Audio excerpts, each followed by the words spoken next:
A symphony that inspired a folk song, that inspired a little sheep-herding pig to get all better. If I had words to make a day for you.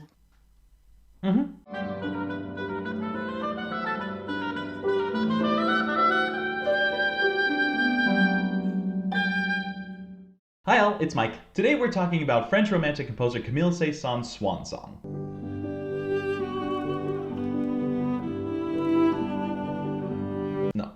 Not that Swan Song. I'm talking about his third and final symphony, or his fifth and final one if you count the two that he wrote while a student. The one that he would be remembered by in both art music and pop culture alike. The one that would give Farmer Hoggett the tune to make Babe feel all better.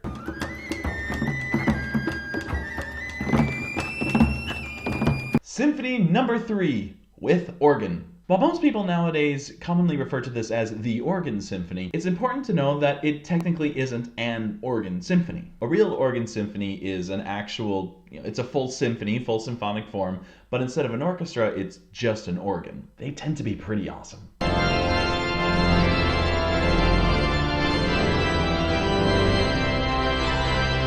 Rather, Saint-Saëns' work is just what he originally called it. Symphony with organ. Now that's something that had only really been done once before by another French composer named Alexandre Guilmant. The French love their organs, let me tell you.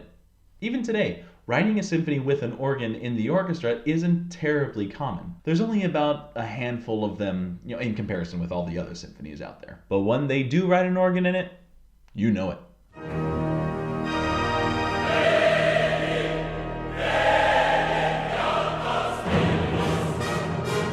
Saint-Saëns wrote this, his third symphony, as a commission by the Royal Philharmonic Society based in London, England. In case you're wondering, that's a really big deal. It's interesting to note that Saint-Saëns dedicated this piece to the memory of his friend and mentor Franz Liszt, who had just recently passed away not too long before the premiere of this piece. It's interesting because you can hear Liszt's influence throughout the entirety of this symphony, most obvious being the inclusion of the piano in the orchestra, which was Liszt's instrument. But also it reflects his compositional style, most notably taking one theme and transforming it throughout the entirety of the piece. But before we hear that theme though, Saint-Saëns gives us a nice slow, low introduction. And I really mean slow. It takes over a minute just to get through 11 measures.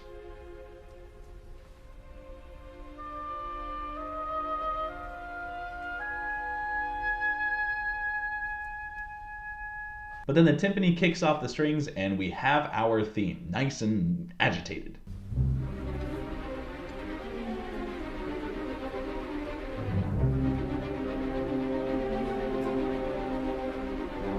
This melody, this main theme, sounds an awful lot like the old plain chant Dies Irae.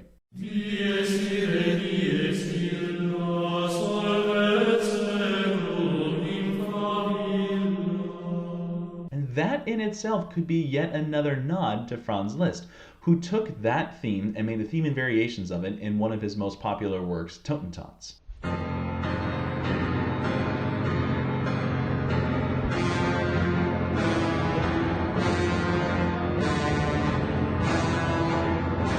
As the strings continue with this soft, fiery melody, the winds above them come in with the same theme that took forever to hear during the introduction.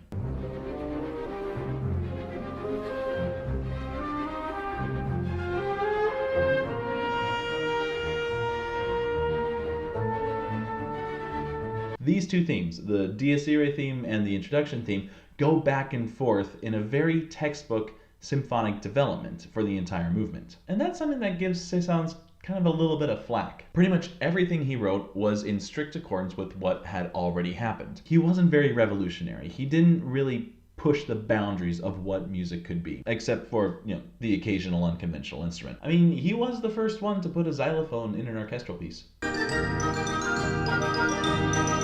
Good old Camille, looking out for percussionists way back in the Romantic era. As the first movement fades away and we go into the second movement, we finally hear the organ. Well, I say second movement. Saint-Saëns technically wrote the symphony in 2 movements, but when you listen to it, and even when you look at the score, it's in 4 very distinct movements. I don't care what anyone says, it's in 4 movements. So, in the second movement, / second half of the first movement, we finally hear the star of the show, the organ. Its dynamic level is labeled as pianissimo, and with an instrument like the organ, you get pianissimo. This instrument is so great. When you need it to be quiet, you can barely hear, but when you need it to be loud, hold on.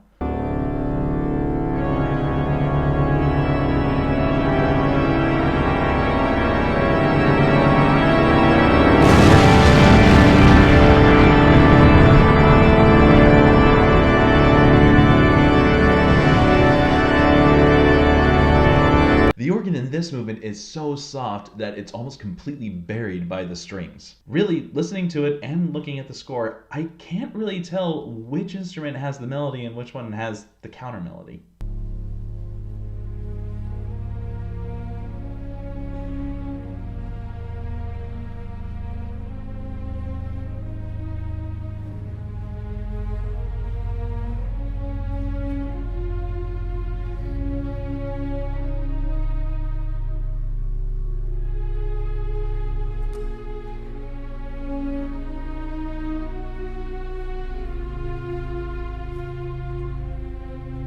And that old semi-Dies Irae melody comes back again in this movement as well. But the whole movement is so soft and calming that really you'll be lucky to stay awake to hear it. This is a very, very effective lullaby. Gorgeous, but...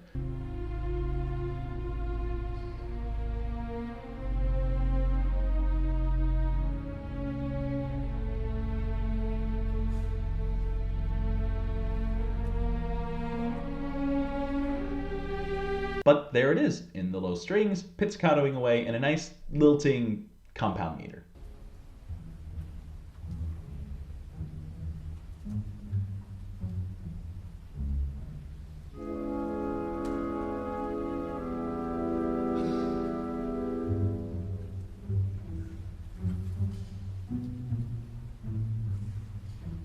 One of the things about this movement that you have to watch out for is just how calming and relaxing it is.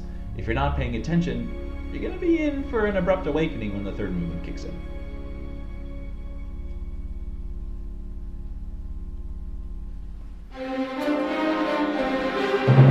In the third movement, it's not long before we hear that old Dies Irae theme again, but this time the way that Saint-Saëns treats the rhythm, it's the hardest one to find. But there it is, in the high woodwinds.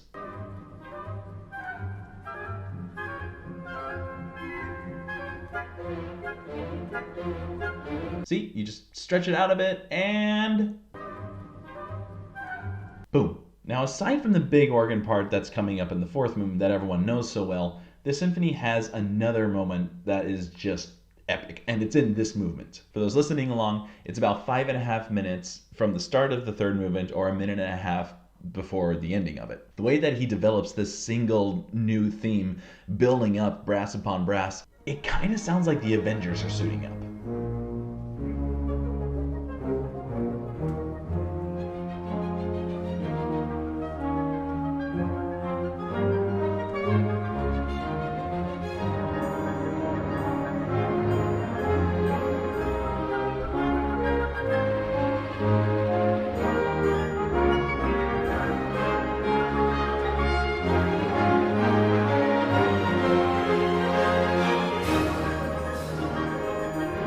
And then the piano kind of ruins the moment. It's still pretty though. As this moment concludes with yet another soft, relaxing period, we finally made it. The one we've been waiting for. A freaking big C chord on the organ.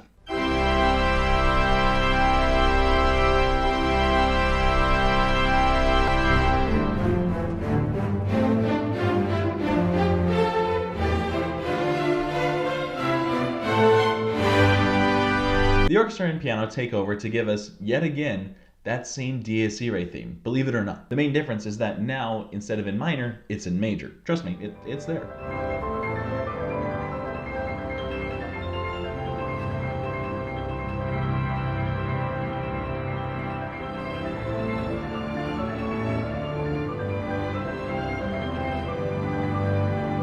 This is also where we hear another great tribute to Franz Liszt, in that the piano part is played by two players, four hands. And not just because it's the piano, Liszt's instrument, but because Liszt probably could have played all four hands by himself.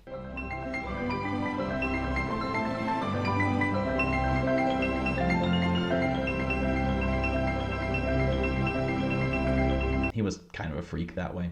After we're solidly familiar with this melody, the organ comes back in all its glory, reminding us of why we keep calling this the Organ Symphony.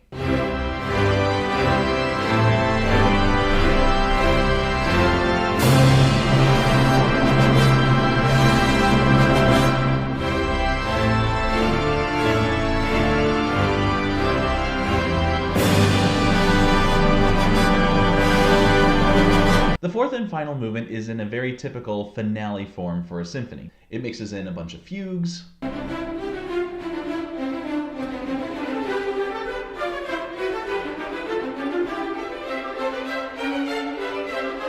with thematic material from all of the other movements,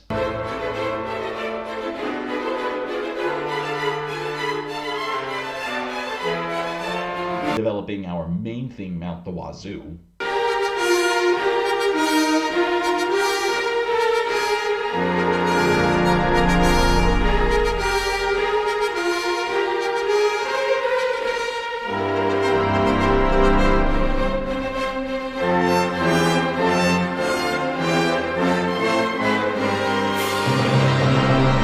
Until we come to those enormous pillars of our closing chords while the timpani just busts it out.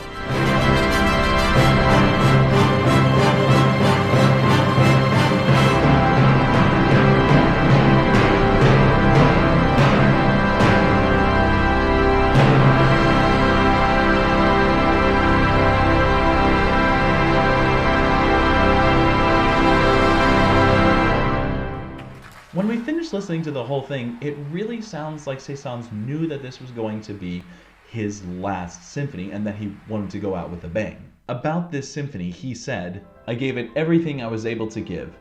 What I have accomplished here, I will never achieve again." But you know, he probably said it in more of a French accent though. Thank you all so much for watching. Please don't forget to like, subscribe, and share this video with your friends. I seriously have an awful lot of fun doing these breakdown videos where we go into detail about these pieces. So let me know down in the comments if there's one that you would like to hear. If there are some pieces in particular that are pretty popular, I'll definitely put them at the top of my list. I'm so ashamed of myself for that one. Once again, down in the description is a link for a playlist that has all the music we talked about today that you can subscribe to. Happy listening!